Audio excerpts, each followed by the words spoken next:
Survival Mode.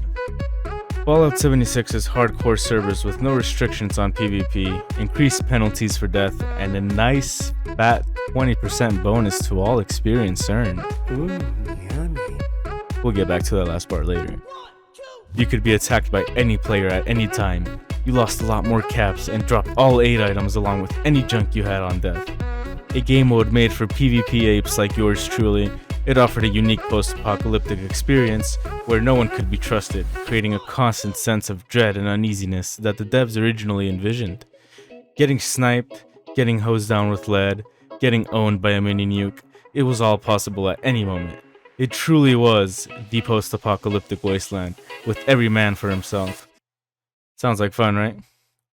Well, the PvP apes lived together in the harmonious chaos that is flinging shit at each other until the Food Build Nation attacked.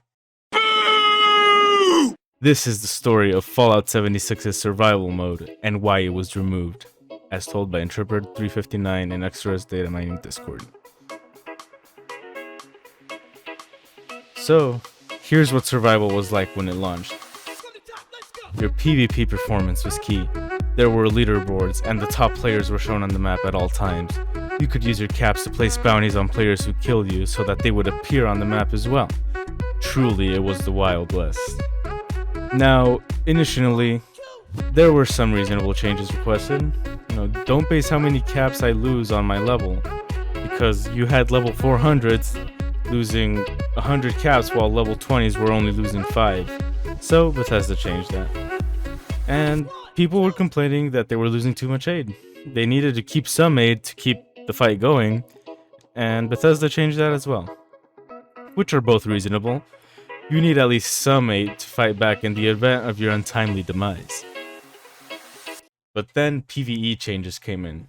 PvE players requested that they get rewards for PvE. Bethesda made it so that your score in the server wasn't based on survival anymore. It was based on completing PvE events as well, which had a major flaw. Now that PvE players were gaining major points by doing events and just surviving, they were taking over the leaderboard. And since the top 3 players on the leaderboards were visible on the map at all times, well, they became major targets. As you can imagine, PvE players didn't enjoy being hunted and robbed. What do you suppose they requested next?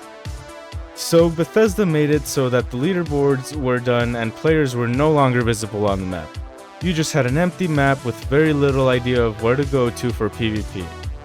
Worse still, you couldn't flaunt your rank or see your standing.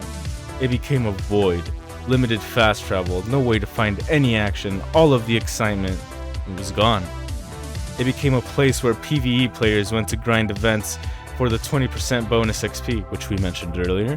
One would fast travel to events to try to find some action, and people would just wave hi to you instead of being on alert. In other words, it was just adventure mode with limited fast travel. The other downside was that you could only get 12 caps every time you killed someone in survival. Meanwhile, you could still get 50 caps in adventure, so it just made sense to PvP in adventure instead.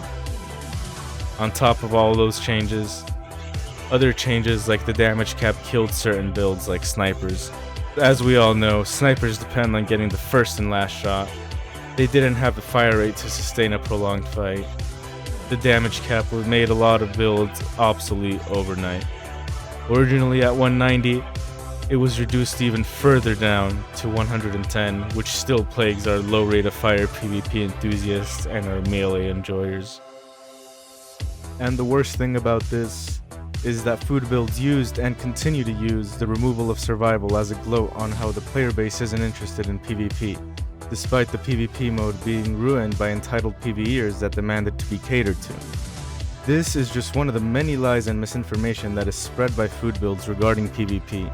There is so much information and just blatant lies about it that push people away from it, despite polls and conversations where many people would be willing to try it if certain problems like aid spam and legacies were solved. This entire section of the community is constantly demonized, being called griefers and hackers constantly. Well, I have this to say about the campaign against PvP. Your little nicest community in all of gaming can't afford to lose a single player. As of June 12, 2021, The average player count for the last 30 days for Fallout 76 on PC, according to Steam charts, is only at 4,999. Now, even if we're being generous and say that Steam is only 1/6 of the PC player base, with the rest on the Bethesda launcher, that's still only about 30,000 players. This is a AAA game on PC with the incredibly popular name of Fallout, with only 30,000 players. Fallout 76 is no longer on the top 40 games played on Xbox either.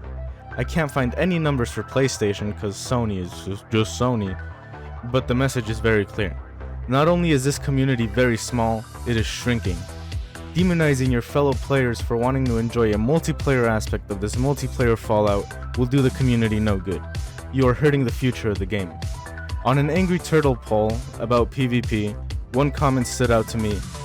Among all the trash talking about PvP, PvPers explaining why it is important, and all the in-between, there was one comment that touched my heart. Made by Mr. Gabe Grafton, this swell fellow states, "I don't PvP personally, but I care about it. I believe PvP is an important part of our shared community." If that ain't wholesome, I don't know what is.